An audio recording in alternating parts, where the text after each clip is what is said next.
And what Ralph said is true. It's about family. It's about getting people out of cages. And I was almost one of those people. I sat in a cage for 7 days after my facility was raided in Medford on May 23rd, 2013. I'm the former executive director of Southern Oregon Normal. My facility operated for almost 5 years next to the federal courthouse. I was raided, along with my husband at the time, on a Thursday before Memorial Day. Yep, that's what we heard.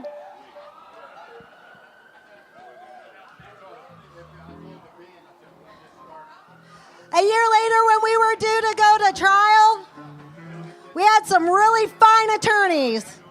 You've heard Leland Berger speak here today. He represented my husband. Justin Rosas was my attorney. We took a plea bargain, and all of the 29 and 28 felonies were dropped against myself and my husband in exchange for one Class B felony. The charge was delivery of more than 1 ounce of cannabis to another medical marijuana card holder for no consideration. And there was no such charge. That was a made-up charge to get those felonies to go away. Fast forward to 3 years, felony's been expunged as part of that plea bargain. Our guns and ammunition were returned, and that was also a first in the state of Oregon. I continued to lobby with Compassionate Oregon, and you've heard Anthony Taylor and a couple other people talk about that today. And in now the 5 years since that happened, we've done things like qualify PTSD as a qualifying condition. And we didn't just do that for our veterans. We did that for people like myself who suffered from childhood traumas.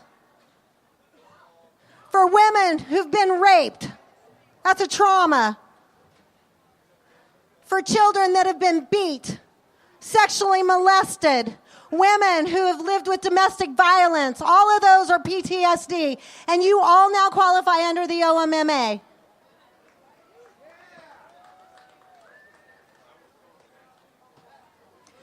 If you receive Oregon Health Plan or food stamps, you now only pay $50 and $60 instead of $200. We did that. Compassionate Oregon did that.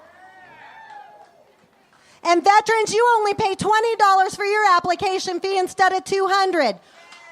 We did that. If you want the program to stick around, you want to keep your medical program, you better keep your patient card. You medical growers, you better keep your medical patients. You better convince some of those rec growers to get back on this side of the fence.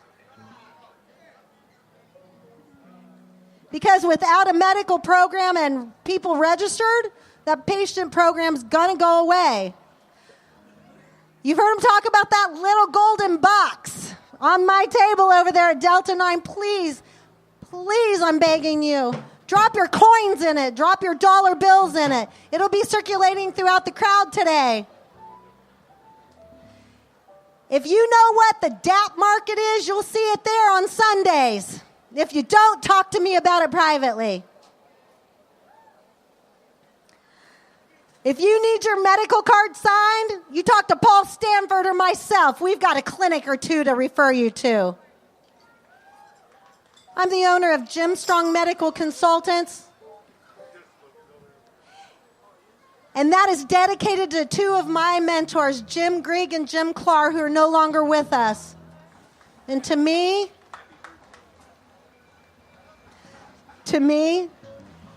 they represent what the Oregon Medical Marijuana Program should be forever. Tomorrow is Jim's birthday. Here's that box. My lobbyist, Anthony Taylor, is one of the hardest working men in Salem. And he is there to fight for the patients in the program. And I ask all of you to fight for this life plant. It saved my life. And I have been cancer-free for 15 months.